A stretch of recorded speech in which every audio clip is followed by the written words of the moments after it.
Bueller. Iconic moment in cinema, Ferris Bueller's Day Off, and it helped make Ben Stein one of the most famous men in America. Great economist, later a game show host, all-round super smart guy, and he has a lot to say about the economy. Ben Stein once again joins us. Ben, how are you? I hope you don't mind me playing that, but I do find it a beautiful little gem of a movie moment. How are you feeling tonight regarding everything? Well, I think it's a terrible situation, especially here in California. It's a terrible situation, and the economy is going to obviously suffer terribly. You can't lay off tens of millions of people, which is going to happen, and have the economy continue to be strong. We are taking a lot of very powerful economic mitigation steps that are working very well, I think, so far, and will continue to work well. The banks are strong, which is great. I am concerned largely about the political and civil liberties aspect of this. Here in California, we have a mandatory lockdown, and I know people, children of friends of mine who have been cited, not arrested, but given citations for hiking on hiking trails with nobody else around, just a couple of kids hiking with nobody else around for not maintaining proper social distance. To me, this is not a free society, and I worry that A, we're heading towards a depression, and B, we're heading towards loss of our civil liberties in a very big way. It's going to be hard to get them back.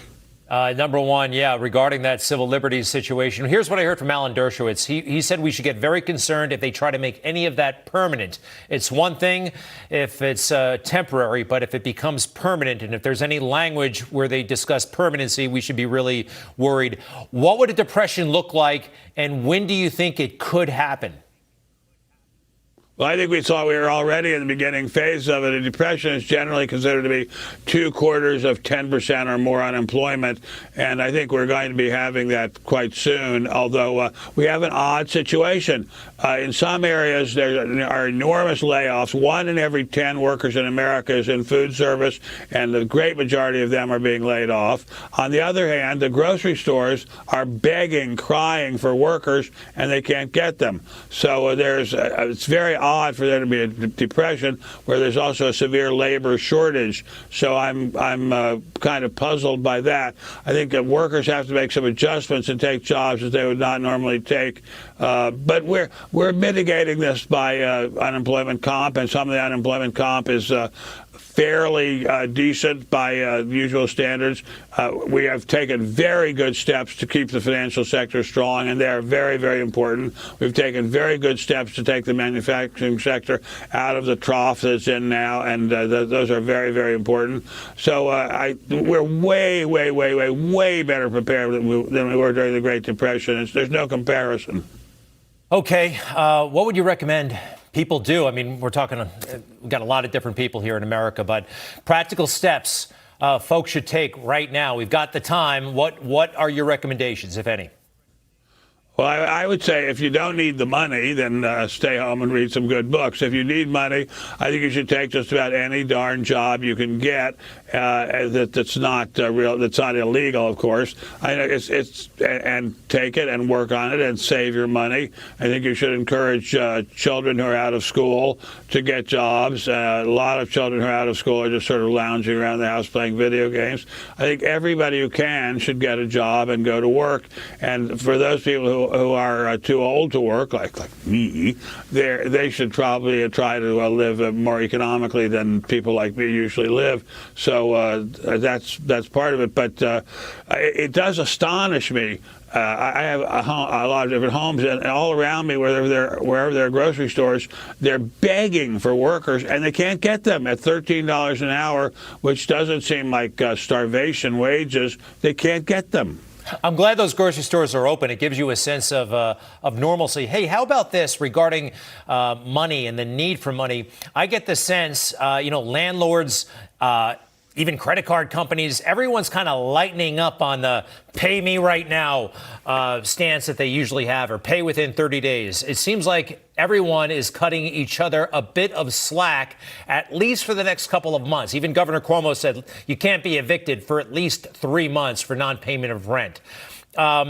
Would Well, that they have that in California, too. They have that in Los Angeles, too, and I think it's a great thing. I think it's a really, really great thing. I have not noticed it in mortgages. I don't think mortgages are being forgiven or delayed or postponed, at least in the great majority of cases, and probably that should happen, too. There are an awful lot of people for whom the mortgage payment is a huge chunk of their assets and their income, and if that could be postponed for a while, that might be a good thing, too. The banks are very, very strong, and however unstrong or weaker they become, the government can bail them out. But I think if we're going to give renters a break, I think people who have mortgages should be given a break, too. Yeah, totally. Let's face it. We bailed the banks out. Maybe they could help us out on the other side, huh?